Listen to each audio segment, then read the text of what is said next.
This podcast is brought to you by North Carolina's electric cooperatives.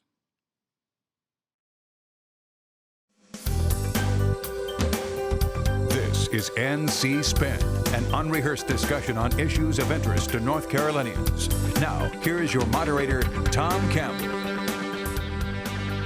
Welcome to NC Spin. I'm Brad Crone, sitting in for Tom Campbell this week.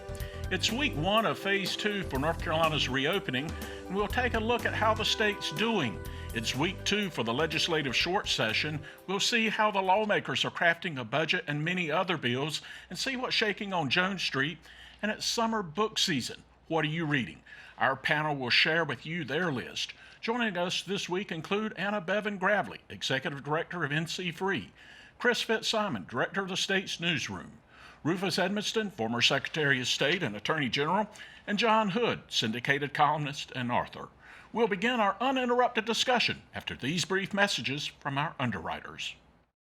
In more than 21 years on NC Spin, I never endorsed a product or sponsor, but I volunteered to do this message for family physicians. Over the past 40 years, my family doctor could quickly diagnose my illnesses because he knew my medical history. Evidence suggests I'll live longer, have a higher quality of life, and save 33% on health care costs. I believe in my trusted relationship with my family physician. Family Physicians, your trusted healthcare advisor for life. Life's busy, but you're in control. As an electric cooperative member, you have access to lots of tools to help manage your home energy use and budget, so you can focus on what's most important. Let's begin the spin. Last Friday, phase 2 of the state's reopening process began. With a week under our belt, how did we do? Chris, give us your perspective. Well, I think we don't know yet. I think we are still struggling. I think one of the most important things to remember is there's a lot of nuance, and there's no easy answer. We have to listen to science. We have to also make sure we pay attention to the economic disaster that this pandemic is causing. I still have some concerns about, we have a lot of folks who apparently don't believe the science and are meeting in large groups. There's a flap, the Alamance County Speedway. There's some restaurants that claim that they're going to open and not practice social distancing. So I think everybody wants to reopen as quickly and safely as we can, but quickly and safely both have to be there, not just quickly. John Hood, should we be worried about the rising case count and the rising number of hospitalizations? Not really about the case count. That is largely a question of testing more people. The hospitalizations question is a little more complicated. We should certainly be watching it. Right now, it's still, we have underpopulated hospitals, even with the increase as far as capacity versus usage. But the main thing is it's hard to know what these trends mean when the propensity for hospitals to report how many people are hospitalized for COVID has been changing over time. It's higher today than it was even a week ago, and that could mess the numbers up. A.B., a Twitter war broke out on Memorial Day between President Trump and Governor Cooper over the RNC convention. The president's threatening to pull the convention from Charlotte if the governor doesn't allow full attendance. What do we need to know, and is this a real threat? Well, the RNC has been working with the city of Charlotte for the last 2 years to put together this convention. The convention staff is planning to come in and spend millions of dollars and be in Charlotte to sort of set up and take over the Spectrum Center in mid-July. So this is a pretty real thing. The Trump administration is looking for a timetable. In yesterday's press conference, or Thursday's press conference with Governor Cooper, he made a statement that he hadn't heard anything from the RNC and that the RNC needed to provide a protocol on what they were going to do. The president is going to be looking for answers by June 3rd. Well, A.B., there's talk that construction has not begun at the Spectrum Center yet, that they've got about 2 weeks before that process goes. Atlanta and Orlando have both said they're interested in hosting the convention if they can't work things out in North Carolina. Is there any possibility that they break the contract and move out of the state? Well, I think with President Trump, there is almost anything as a possibility. We've seen him make decisions on the fly. But ultimately, I don't really think this is about the convention itself. I think it's about bringing a public transparency to how slow the president thinks that Cooper is going with reopening the state. Rufus, Edmisten, a major shakeup at the Employment Security Commission this week. Director Lockhart Taylor replaced by Commerce Secretary Tony Copeland with consummate insider Pryor Gibson, a longtime supporter of the governor. What do you think this means, and will Pryor Gibson be the taskmaster at ESC? Couldn't have been a better appointment, in my opinion, Brad. Pryor has a long-time history in the legislature. He's a businessman. He's practical. He's a hard driver. He worked in the movie industry for a while. I worked with him when I was on the film commission, and I think it's long overdue, and I think you'll see some action there. But if not, some heads will roll with Pryor in charge. John Hood, Employment Security Commission has been a mess since this COVID-19 emergency. What's going on and what needs to happen? Well, the Division of Employment Security, as it's now called under the Commerce Department, basically got caught unprepared when the governor initiated the early wave of shutdown and executive order decisions. They just weren't prepared for the influx of applicants for unemployment benefits. They've been catching up with that a little bit over time, but certainly maybe Pryor Gibson can drive that train faster. Chris, another interesting development this week was news from the U.S. Justice Department announcing they were stopping investigations into insider trading against U.S. Senators Feinstein, Loeffler, and Inhofe, but not North Carolina's senior senator, Richard Burr. What should we read into that? Well, that the investigation into Senator Burr is continuing, and as a lot of folks know, it's hard to remember the last time a sitting senator's cell phone was seized by Federal Bureau of Investigation agents. I think what we read into that is that the investigation has really narrowed, and Senator Burr is still under the microscope. It's also worth mentioning the political calculus here. The FBI and the Justice Department, that doesn't happen. You don't investigate a sitting senator without permission from the top. And remember, President Trump is not thrilled with Senator Burr's co-chairmanship of the Senate Intelligence Committee, which has continued to say the Russians interfered in the election to help Donald Trump. Not that there was collusion, but the Russian interference was designed to help Donald Trump become president. Donald Trump can't stand that, so Donald Trump is not a fan of Richard Burr's, and Richard Burr apparently has some questions to answer on his stock purchases themselves. AB Senator Burr has said repeatedly he has not violated any public trust or laws. Where do you see things with this recent news? Well, I mean, he's certainly continuing to take that stance. And if we remember back in the beginning when all of this started, he asked for an investigation and he asked for transparency. So as of right now, with the investigation narrowing, it does not look good for him. But he's still standing by what he's saying. Do you think he'll be indicted? Oh, gosh, I hope not, but just because I think that would not be great for North Carolina right now. But I think that's definitely within the realm of possibilities. Rufus, the restaurant and hospitality industry are really taking it on the chin right now. Every week we're seeing news reports of some of our favorite spots closing down. Hospitality industry is big business in North Carolina. Should the legislature be looking at an industry-specific bailout plan for restaurants and hotels in the hospitality industry? You're doggone right, because that is one of the bedrocks of the economy in North Carolina. 2 restaurants right beside my building are closed for good. I noticed that the state legislature passed a bill saying all bars will be open now, but with no guidelines. And I think that if anybody needs a helping hand, it's the little restaurants that populate this state, and they've suffered the most as far as I'm concerned, and have been thought about the least as far as I'm concerned. So I hope they do get some aid for them, and they sorely need it. More COVID-19 topic matter this was week 2 of the short session of the state legislature.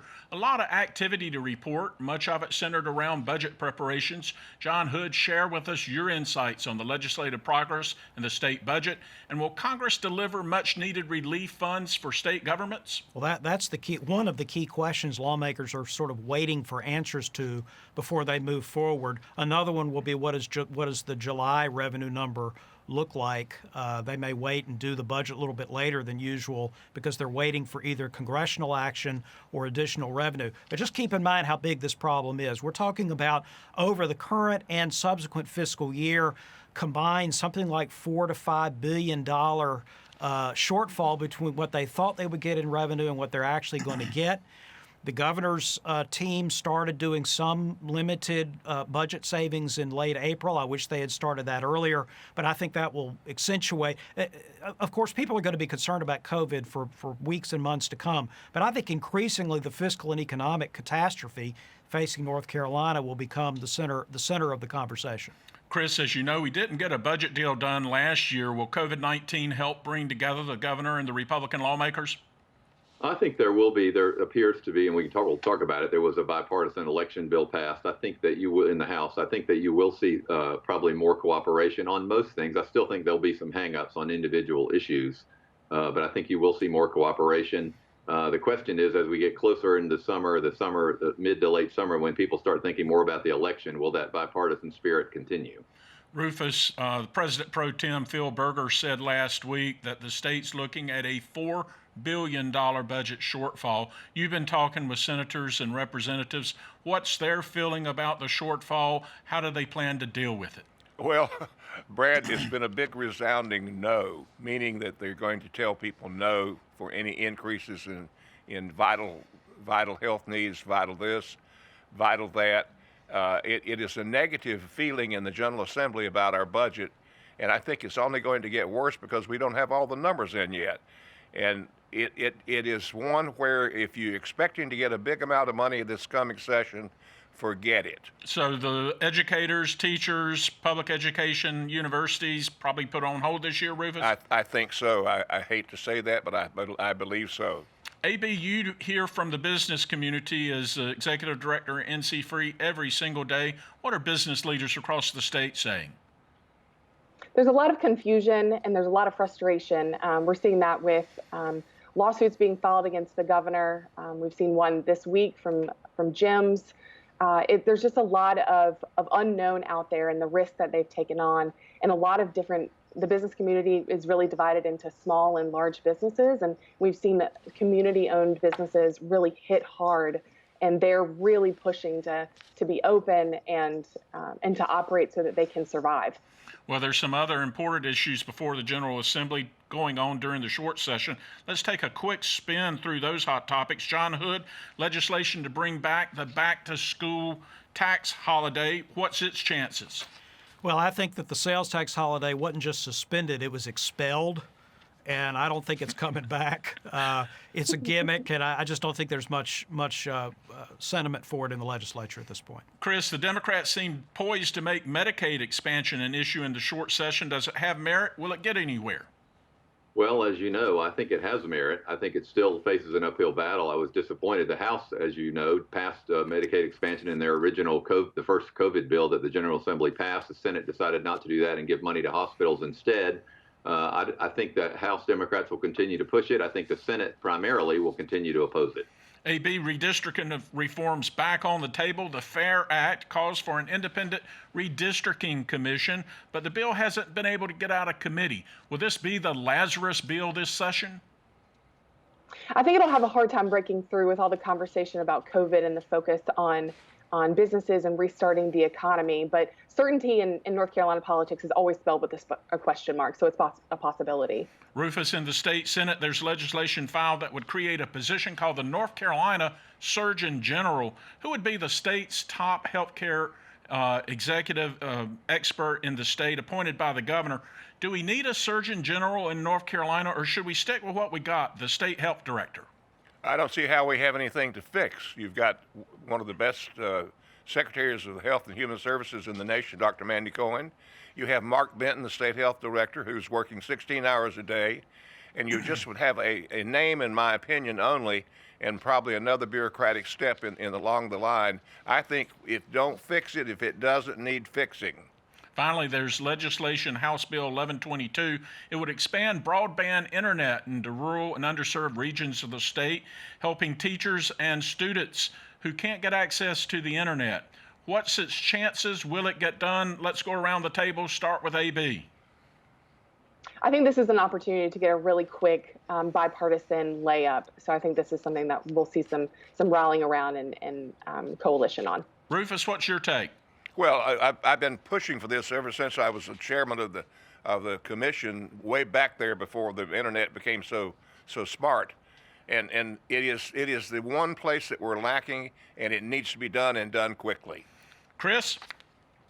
I agree with that. I think that there are a lot of folks that have been pushing for this a long time. I think the fact that some students have not been able to log on in this pandemic makes the case crystal clear if it wasn't already. I'd be shocked if some version of this didn't pass.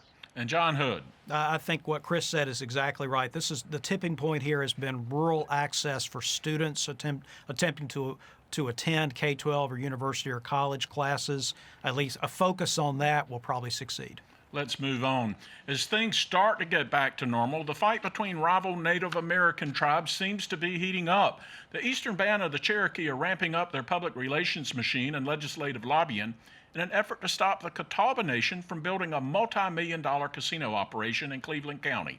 Question to AB, is the Catawba Nation casino a done deal, or will the Cherokee have the power to kill it? Well, the Catawba Nation has been working since 2013 on this casino. At this point, it's a really difficult process to slow down or even pull to a halt. So I think it's a done deal. Rufus, Cherokee look like, do the Cherokee look like they're being heavy-handed in this? Well, they've got their tomahawks out, and I assure you that you can never underestimate the Cherokees because they have successfully kept the Lumbees from getting casinos. They've been very successful in other measures before the Congress, and they have a great listening point up in the Congress. And I believe that the money is fueling this so much that you don't underestimate them. They might just win. John, what's the real issue the Cherokees have in this case?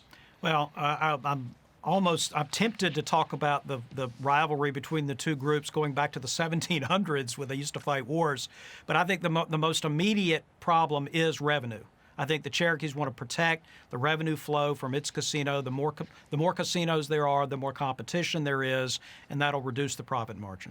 Chris, as we move forward this summer, what should we be watching in the Indian gaming war? Well, I think there's a million angles to this. John mentioned the competition between the tribes for trying to be the sort of a Cherokees want an exclusive on the casinos. Well, I think one of the things to watch is when you're talking about a massive cash enterprise with millions, tens of millions of dollars at stake, there are a lot of folks that are going to sign up, a lot of lobbyists involved, a lot of familiar names. Some legislative leaders have ties to these efforts. I think follow the money. As we've been following the legislative session and the COVID-19 issue, gubernatorial leadership has come into question. John Hood wrote a tough column this week questioning the governor's leadership the past few weeks. John, tell us your concerns.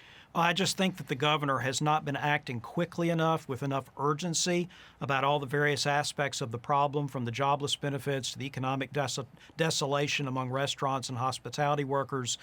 There are legal and constitutional questions that I wish he would address more directly, and transparency. Members of the several media organizations have now sued the governor trying to get more information about COVID-19. I just think he needs to rise to the occasion. I stand by my column. I know it was tough. What was the real basis of the lawsuit filed Thursday by the different media outlets across the state? They feel like they're not getting the information they need, John? That's correct. That they particularly want more information about outbreaks in assisted living, nursing homes, other businesses.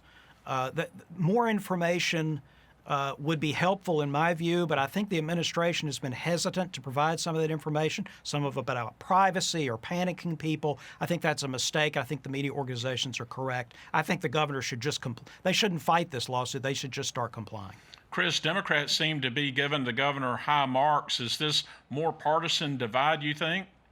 I think there's an aspect to that. I do agree with the media organizations. But what's fascinating, if you take a look around the country, Governor Kemp in Georgia has been accused that he has put faulty numbers up. Governor DeSantis is underreporting deaths. Governor Ducey in Arizona is complaining about privacy. All these things, all these governors, I think, were caught flat-footed. That doesn't excuse some of the things that Governor Cooper's doing.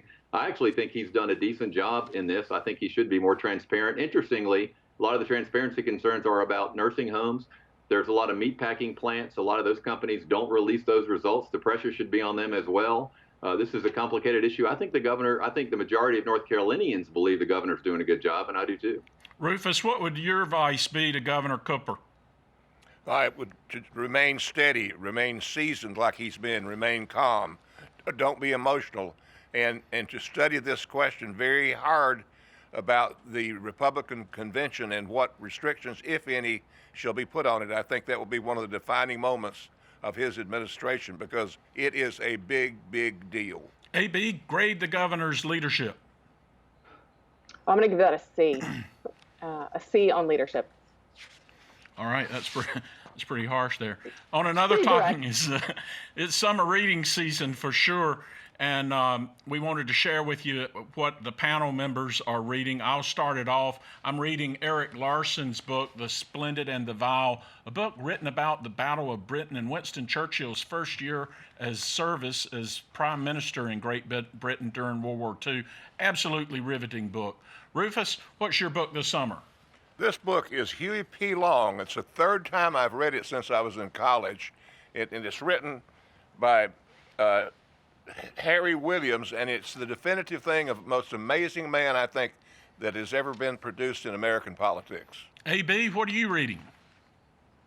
I am reading one of my all-time favorite books, Emma. There's a new movie that just came out, which really sparked the interest for me to read it again. And it's just a classic, and I love it. Chris? Well, I'm going to say two. I'm going to cheat. One is Wilmington's Lie by David Zucchino, which is really the definitive account of what happened in the coup in Wilmington in 1898. A lot of familiar names in there. I think, given what's happening in the country, it's worth reading. It's very good, a scholarly effort, I think. And the second one is The Power Worshippers by Catherine Stewart. I think a lot of us underestimate the power and the political might of the far evangelical right in America. It's eye-opening. John? I'm rereading The Righteous Mind by social psychologist Jonathan Haidt. And Haidt really explains how people who can have good intentions and have good faith efforts to engage can disagree so passionately about religion and politics. Some of it is partisan queuing. Some of it is deep philosophical and psychological differences among us that reflect, that manifest themselves as political differences. I've got two other books that I'm reading. I've gotten into Eric Larson right now, and I'm reading his book Thunderstruck and Isaac Storm, and both of those are absolutely riveting too. The Thunderstruck's about Marconi discovering the radio waves and how he found it with the one fraction mathematical error, and then Isaac Storm is about the 1900 hurricane in Galveston, Texas. Totally riveting. Well, let's turn to the final segment of the show where our panelists tell us something that we don't know. Let's start this week with Chris. Well, we talk a lot on the show about leadership. We talked about Governor Cooper's leadership, which I think is he's doing a decent job. John disagrees. I hope that we all think we're living in an era where this past week the President of the United States accused a talk show host of murder, retweeted an account saying only good Democrat is a dead Democrat, called Hillary Clinton a skank, retweeted that tweet. We have gotten to the point where that doesn't even faze us anymore. And the fact that we have a vacuum of leadership in the White House is one of the reasons why America is suffering and nobody knows exactly what to do. The mixed messages and the vile things coming out of the president are astounding. I can't believe we just all accept this and move on. Time for people to speak out and call for some leadership from Washington, not just from Raleigh. Rufus? I think Senator Richard Burr will be totally exonerated. That's a very, very touchy part of the law, and it all goes to intent. And I just don't believe that Senator Burr had the intent to defraud anybody anywhere, and I wish him all the luck in the world. AB? Yeah, so Instagram, just changing paces really quick. Instagram, who was purchased by Facebook, has seen a 70% increase from February to March on users streaming live videos. And so because of that, they're going to start offering an incentive for their influencers to make money off of these viewers. And also, I think it really just underlines how many people are on the internet and really reinforces a topic that we talked about earlier, being broadband. AB, do we need to look at policing, though, on social media when the factual information is so incorrect? Well, I think that's a much larger topic than we have time for, unfortunately, but I think that that's something that we shouldn't really blame platforms for what people are saying on them. John Hood, tell us something we don't know. There's been a lot of talk about a potential huge influx of people in October, November, wanting to vote by mail in North Carolina. There's been legislation that will accommodate that, lawsuits. The two polls I've seen this week suggest the interest in voting by mail is not very high. It's probably somewhere in the low teens right now. The vast majority of North Carolinians are planning to vote in person this fall, and I'll be surprised if that changes. John, what was your take on the bipartisan legislation pushed through the State House Committee this week with Pricey Harrison and David Lewis working together? Well, I think it was interesting, impressive as a legislative feat. I'm concerned about some of the provisions, but that's the nature of what happens when you put together a bill that has bipartisan support. I think that it would accommodate most of what people are concerned about. I don't think the lawsuits trying to push it further will work. You will be following this throughout, I'm sure. We're going to be hearing about election law throughout the summer. Well, you've heard our spin on the issues of the day. To stay informed all during the week, sign up for our free weekly email newsletter. Give us your feedback, and to read Tom's weekly column, visit us at ncspin.com or catch NC Spin on Facebook. Join next week when Tom Campbell's back in the anchor desk. Until then, stay informed and watch out for the spin.